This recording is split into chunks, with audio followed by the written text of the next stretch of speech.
Holi week के अंदर जैसे गुड फ्राइडे आता है, ईस्टर आता है, वैसे ही माउंटी थर्सडे का दिन आता है। माउंटी का जो वर्ड है ये इंग्लिश वर्ड है और ये लातीनी वर्ड से निकला है और वो है मैंडाटम।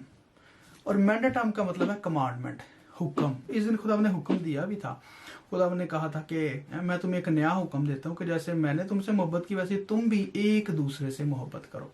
और उससे पहले जो 2 ऑर्डिनेंस हुए थे वो एक पाक शराकत का और एक पाँव धोने का शागिर्दों के साथ खुदा ने किया था। सो ये एक्चुअली हुक्म के मायनों में आता है। टर्टुलियन लिखते हैं कि वो क्या करते थे कि बेसन में पानी और तौलिया लेके तो पाँव धोते थे शागिर्द और फिर वो यूक्रिस्ट में शामिल होते थे, फिर वो पाक शराकत में शामिल होते थे। सो बिल्कुल जैसे यीशु मसीह ने पहले पाँव धोए और फिर दाखिल हुए। और इसी ही वजह से मोस्टली कलीसियाएं, चाहे लूथरन हैं, चाहे मेथोडिस्ट हैं, चाहे एंग्लिकन्स हैं, चाहे कैथलिक्स हैं, वो इसको मनाते आ रहे हैं। तो वही खुदा ने हुक्म भी दिया है कि आपस में मोहब्बत रखो, बर्दाश्त, तहम्मुल, मोहब्बत की बात है इसके अंदर।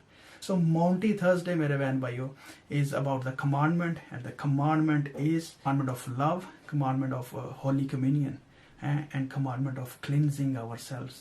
Amen.